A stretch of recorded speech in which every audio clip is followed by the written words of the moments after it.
कैसे हो मेरे बच्चों। तो आज मैं आप लोगों के लिए लेकर आई हूँ अकबर बीरबल की एक और अनोखी कहानी, जिसका शीर्षक है बीरबल की खिचड़ी। अकबर के शहर फतेहपुर सीकरी में सर्दियों के दौरान काफी ठंड पड़ रही थी। एक बार बादशाह ने यह घोषणा करवा दी कि वह सोने के 1000 सिक्के उसे देंगे तो शाही महल के बाहर स्थित ठंडी झील में पूरी रात खड़े होने की हिम्मत करेगा। कई दिनों तक अकबर के पास कोई भी नहीं आया। फिर एक दिन एक गरीब ब्राह्मण दरबार में आया। अकबर उस गरीब आदमी को देखकर हैरान रह गए। वह बहुत कमजोर और बीमार था। अकबर ने पूछा, तुम काफी कमजोर और बीमार हो, तुम इस मुश्किल चुनौती को क्यों लेना चाहते हो?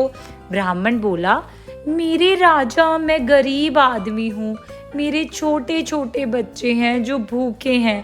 मुझे पैसों की जरूरत है। अकबर राजी हो गए। ब्राह्मण को 2 पहरेदार झील में लेकर गए।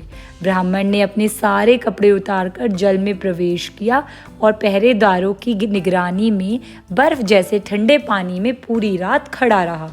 अगली सुबह पहरेदार ब्राह्मण को दरबार में लेकर गए। अकबर ब्राह्मण की बहादुरी पर हैरान था। उसने पूछा, तुमने सारी रात ठंडे पानी में खड़े रहने के लिए प्रबंध कैसे किया? क्या तुम्हें ठंड नहीं लगी? ब्राह्मण ने कहा, जी महाराजा, मुझे बहुत ठंड लग रही थी, पर तभी मैंने उन दीपकों को देखा जो महल के मीनारों में चमक रहे थे। मैं सारी रात उन्हें देखता रहा और उन्होंने मुझे गर्म रखा। जब अकबर ने यह सुना तो वह ब्राह्मण से बोला, दीपक ने सारी रात तुम्हें गर्म रखा है, यह तो धोखेबाजी है। तुमने अपना कार्य ईमानदारी से नहीं किया, तुम्हें कोई सोना नहीं मिलेगा। और उसने पहरेदारों को आदेश दिया कि वे ब्राह्मण को दरबार से बाहर निकाल दे।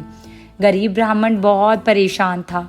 वह जानता था कि बादशाह ने उसके साथ अन्याय किया है, लेकिन बादशाह के साथ तर्क कौन करता। वह दुखी होकर घर चला गया। जब यह सब कुछ हुआ तब बीरबल दरबार में उपस्थित था।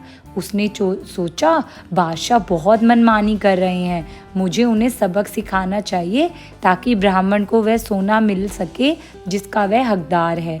बीरबल अकबर के पास गए और सम्मान के साथ झुककर कहा, जहाँ पनाह, मैंने अपने मित्रों के लिए एक दावत का आयोजन किया है। मैं आपको और सभी मंत्रियों को आमंत्रित करना चाहता हूँ। कृपया आज शाम को दावत के लिए मेरे घर पर पधारें। अकबर यह सुनकर बहुत खुश हुआ।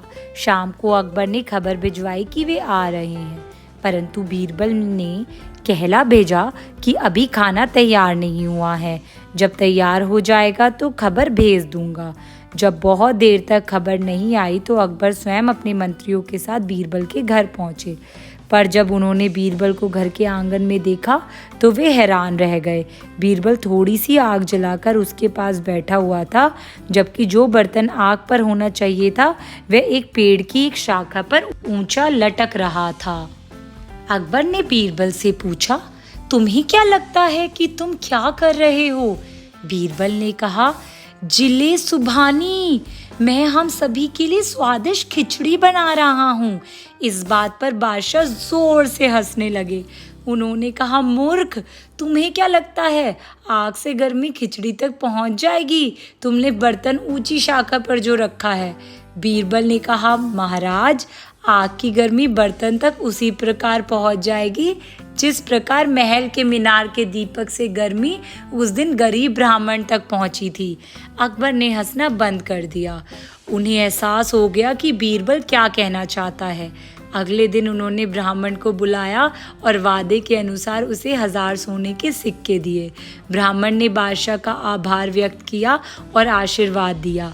अकबर ने बीरबल को देखा तो बीरबल मुस्कुरा दिए। तो बच्चों, अगर आपको मेरी यह कहानी पसंद आई हो तो मेरे चैनल रीड अलाउड किड्स को सब्सक्राइब करना मत भूलना और मुझे कमेंट सेक्शन में बताना कि मैं अगली कहानी आप लोगों के लिए कौन सी लेकर आऊँ।